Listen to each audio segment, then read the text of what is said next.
Wars Declassified. So, this is where the fun begins. A roundtable discussion about Star Wars, the Clone Wars. Here we go. Need laser clankers! Maximum firepower. Move! All batteries return fire. Oh, yes, sir! Now it's time for Clone Wars Declassified.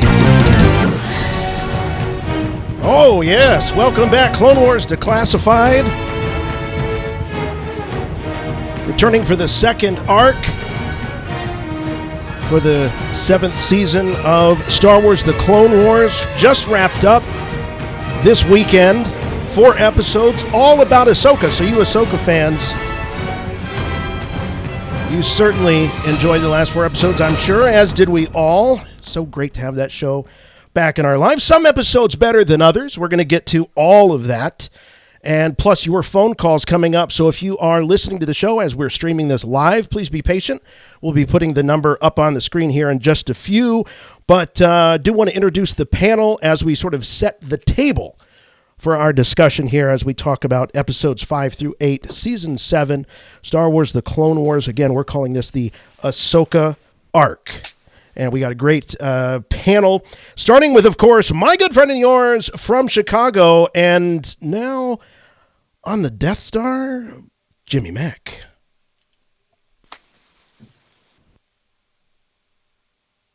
Hey, Jason. Hey, Star Wars fans.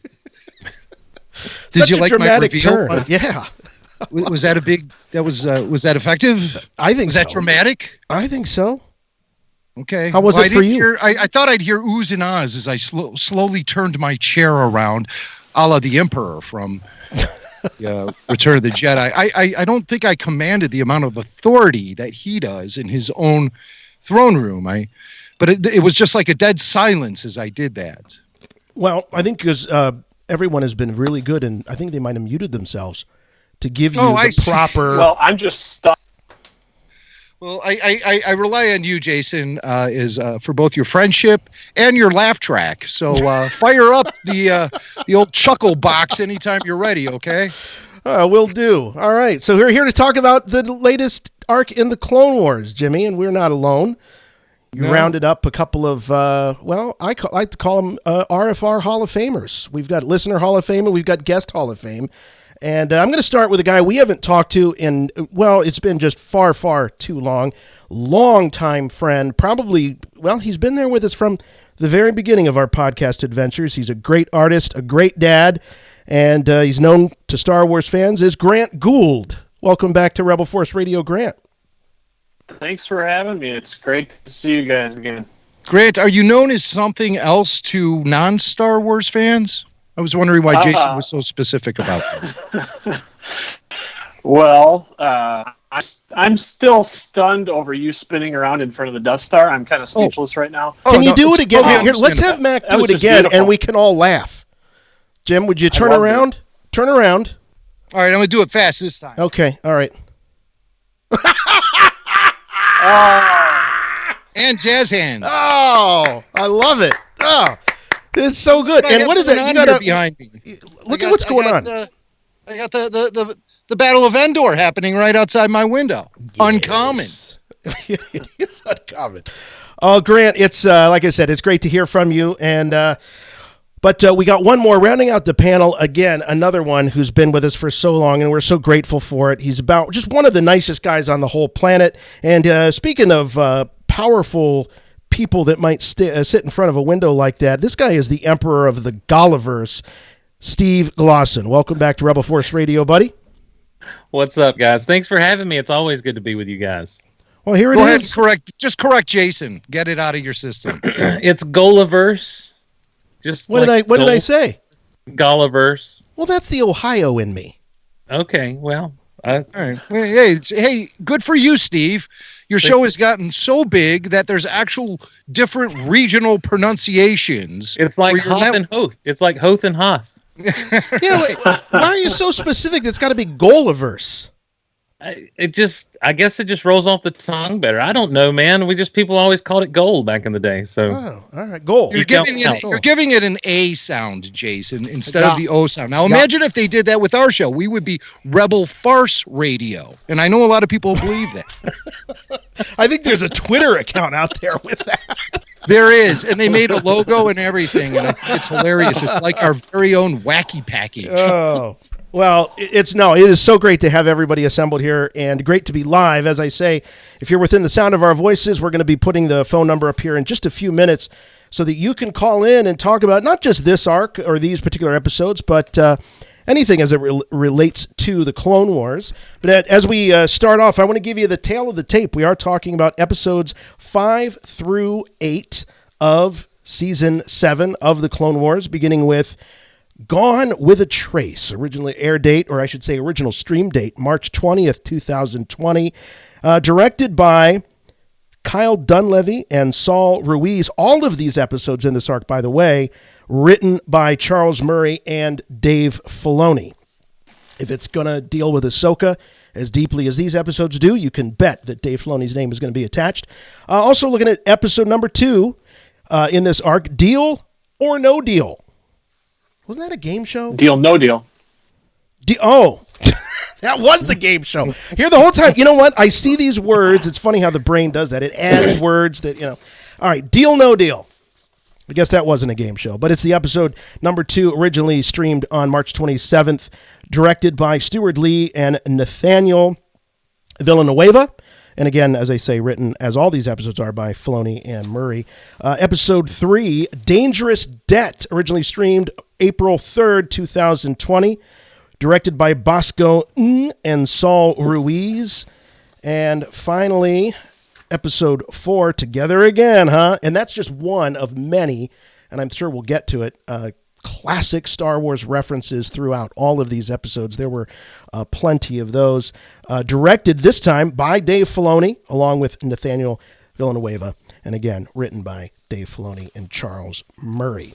So, guys, there's a lot to talk about with these episodes. I was sort of cruising online and looking at what the fan reaction of these have been. And, I'm kind of reminded, because we've looked at every single episode of Star Wars, The Clone Wars, and Rebels. And, we've talked about episodes that really delve into the mythology of Star Wars and episodes that are maybe more one-offs or kind of go off and veer into other territory. I think this is probably more of the latter. And I just want to sort of set the stage and kind of put my one complaint about this arc out there, and I think that it's something that could have been easily avoided, is I felt that Ahsoka was wandering. And I think that that's okay. But what was missing for me, if you think about this like Mandalorian, where, Mandalorian has been compared to sort of classic 70s television. You think of shows like The Incredible Hulk or the A-Team, where you have the main character meeting these different characters throughout the world or the galaxy or whatever the character inhabits, and they help, perhaps solve a problem for them or something. But in the case of, say, the A-Team, they're running away from the military. They're hot on their heels. In the case of the fugitive, he was running away from what's his name? What was the name of the Tommy Lee Jones or whoever that was? In the case of the Hulk, he's looking for a cure. Listen, hold on, slow down now. The fugitive was running from the man with one arm. No, he was looking for the man with one arm. And well, yes, obviously he was running from the law. Cops. Yeah, because the man with one arm. Yeah, okay. Yeah. Well, you know what? You're right, Jason. I interrupted you, and I stand corrected. So yeah, darn right. So my point is that this sort of Ahsoka going off into the galaxy and finding these two sisters and helping them. My issue is that Ahsoka just had no goal. She had no mission. She was just along for the ride, and I thought that was kind of a weak beginning for her. And Grant, I saw you nodding your head, so I'll just start with you. Did I miss something? Did Ahsoka have some sort of grand goal, or what's motivating her? In fact, they even talk about it. They say, what's your angle? And I'm sitting there going, she doesn't have an angle. That's the problem.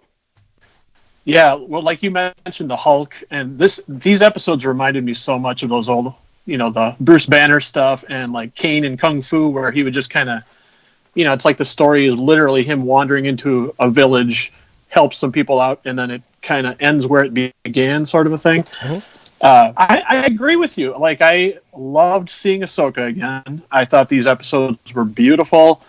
I thought they had tons of great little moments, but the overall arc I felt was kind of meandering. It kind of, I felt like it was 4 episodes that easily could have been 2 episodes.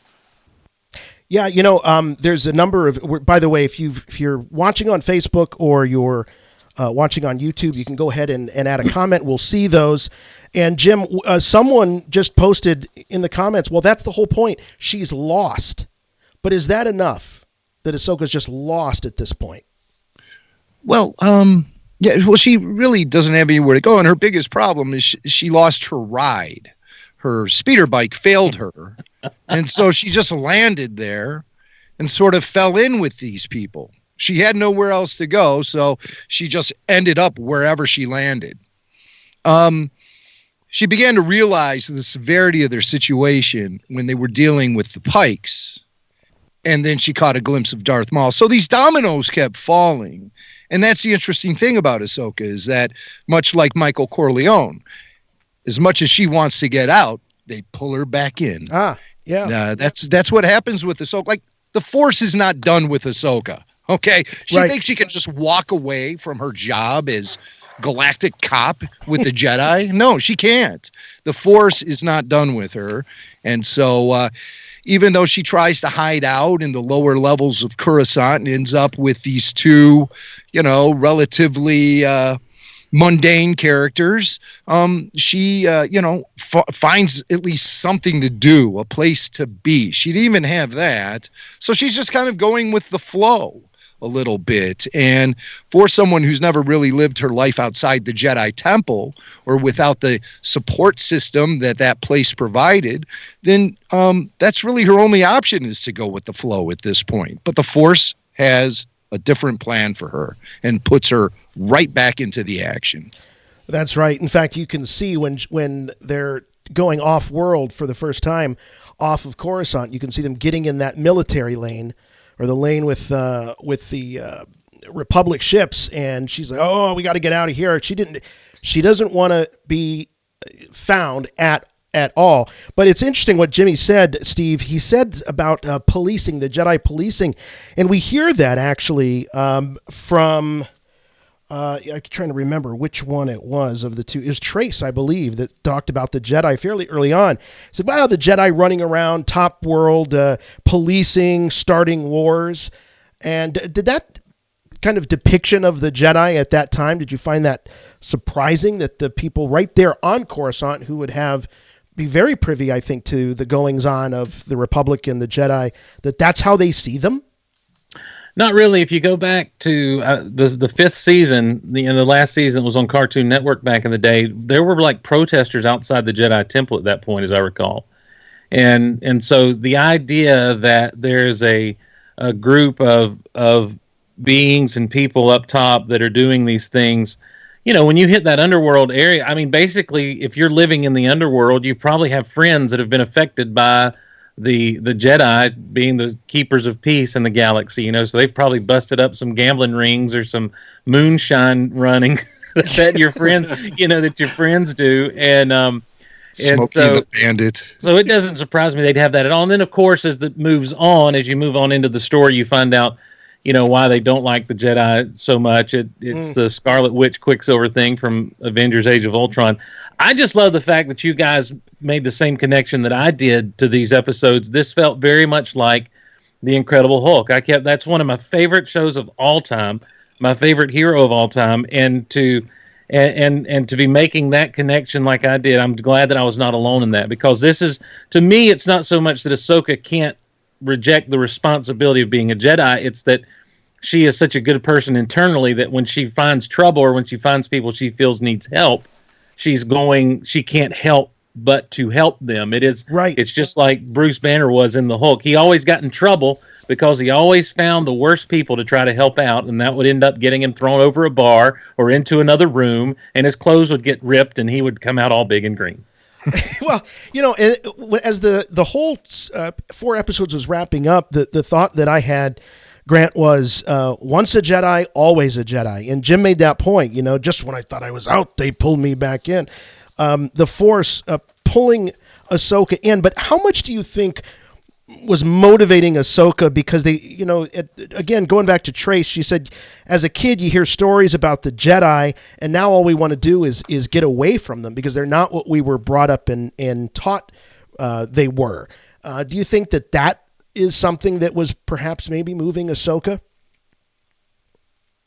Yeah, sorry, I'm going to go back to one quick thought before I forget. Please. We're talking about how this. It felt like this was almost kind of like a walkabout, like Ahsoka's walkabout, or is that the right word? Where people kind of wandered and find themselves. I'm wondering, do you think that these 4 episodes would have been more effective if each of the 4 episodes she kind of found herself helping a different group or a different person, as opposed to all 4 episodes centered around these sisters? Well, it's a good question. I would say that you got 22 minutes. That every moment of this 4-episode arc was necessarily really well spent. In fact, I would say that they probably could have maybe had this wrapped up in 2 episodes, to tell you the truth, and not have stretched this across 4. And Grant, that would have been interesting if you might have had another situation that continued Ahsoka's journey and etched her closer. Now we're seeing that, it's like one leads to another. Now she's been led back to Bo-Katan and the situation on Mandalore. She realizes Darth Maul is involved, but yeah, what it almost felt like to me? It almost felt like to me what a Ahsoka spinoff would have been. Yeah, good point. And I'm curious. I feel like these 2 sisters, Trace and Rafa, they were great characters. I liked them, but I felt like they got almost more of the spotlight than Ahsoka did, and I think everyone wanted to see the spotlight more on Ahsoka. I so agree with that. There were so many times, and I'll be honest, I didn't care for either one of them. I wanted to care, and even when they said the story about the parents, it pulled me in a little bit, but I didn't find either one of them all that likable, to be honest with you. But yeah, give us more Ahsoka. We've been waiting years to see Ahsoka. Why not more Ahsoka? Jim, you're nodding your head. Did you feel that Ahsoka was being upstaged at all, or that there wasn't enough time with her? No. They were great foils for Ahsoka along the way, and I don't feel cheated out of Ahsoka time after watching these episodes. We saw some great Ahsoka action. She did one of my favorite moves I've ever seen on the Clone Wars, was where she backed up into an open doorway where a blast door is, right? And you know how they just slam shut so fast in Star Wars. And she walked in there with both sabers lit up behind her back, and she walked backwards into the blast doors, and they shut. And it was just, there was something about that visual I just loved. I really found a lot of exciting Ahsoka moments happening as this arc went along. Now, back to the sisters. Okay. I agree with you, Jason. I felt an inconsistency with them because at times I thought, oh, well, okay, maybe I can like them a little bit. And then they would something would happen where there was something too contemporary and real world about not just the sisters, but a lot of things that happened in this arc, like riding around with forklifts, and you see taxi cabs that are painted like yellow cabs that you would just see like riding around Manhattan or downtown Chicago or someplace. It just felt like there was, and the sisters themselves felt very grounded in the real world.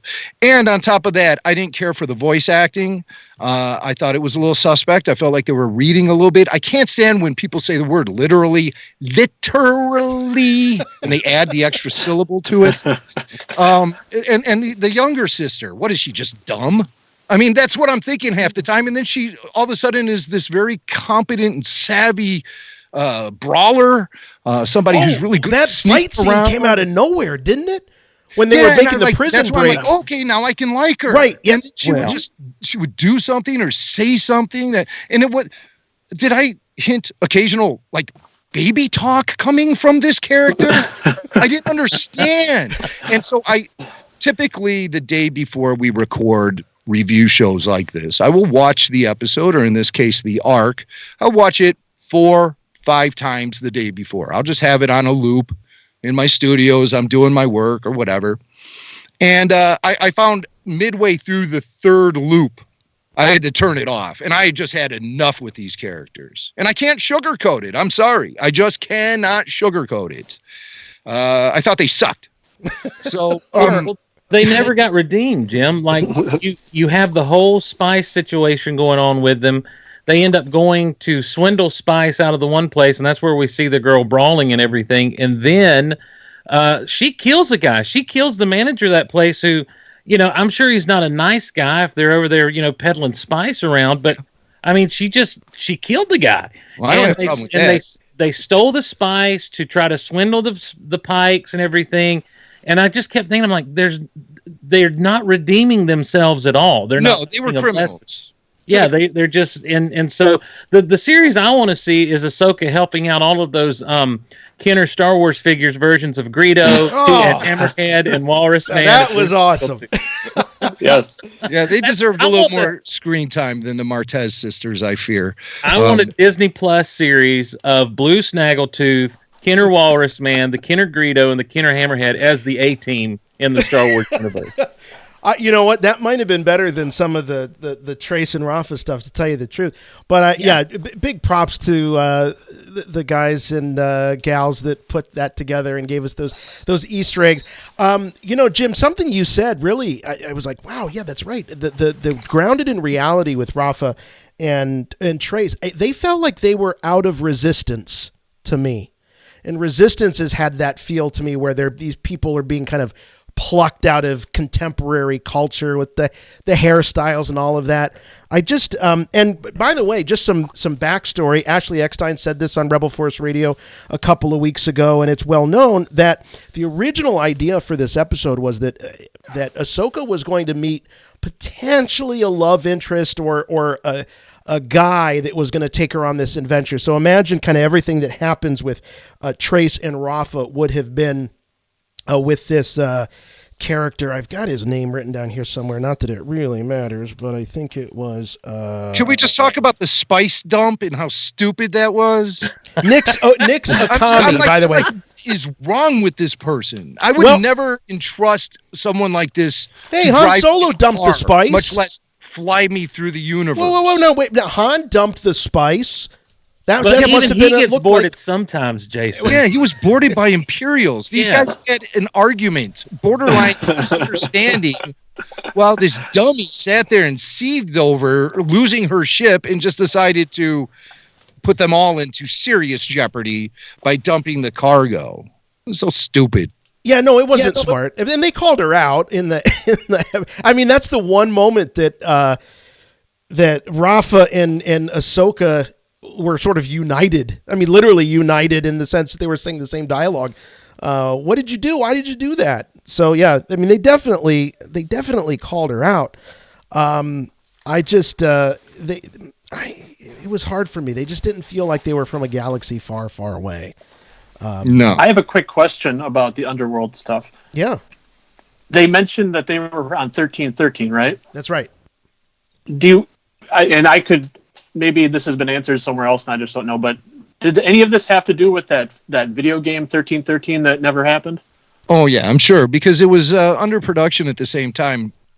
George Lucas still owned Lucasfilm, and they were looking to do a lot of tie-ins with that video game project. The biggest problem with the whole thing was it kept getting delayed because George would show up once a month and literally unravel the entire project, the video game project, by saying things like, well, we have to change the protagonist to Boba Fett now.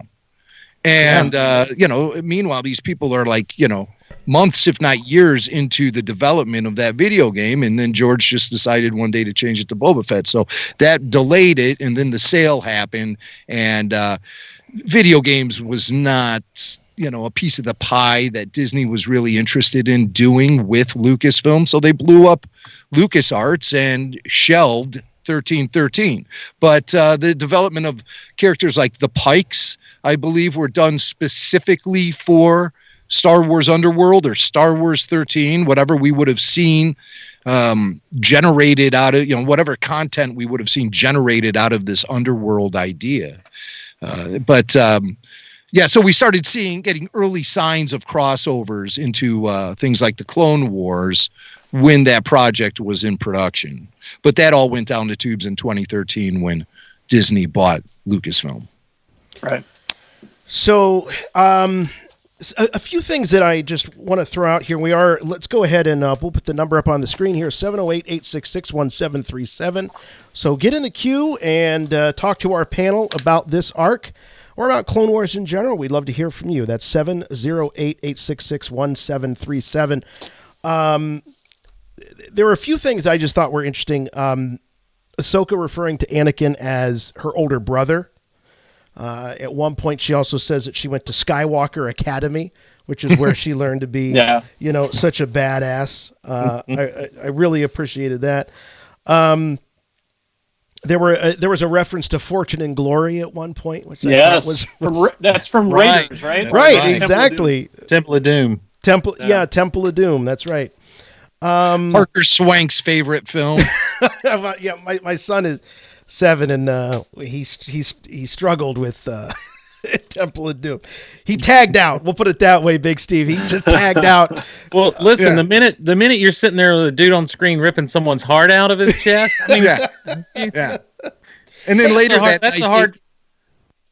night, they had a tornado scare in the neighborhood, and all the sirens went off at like 11:30 at night. The kid was just terrified. He was all like, "Oh, mom, should I? Oh, mom, should I? Oh, mom, should I? Oh, mom."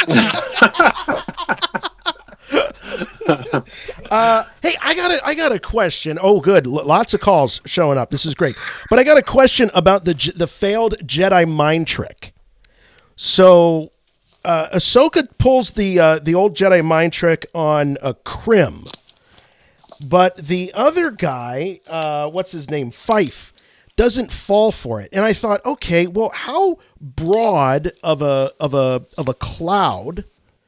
Clouds, the Jedi mind trick can cloud the weak-minded. How broad of a cloud does it cast?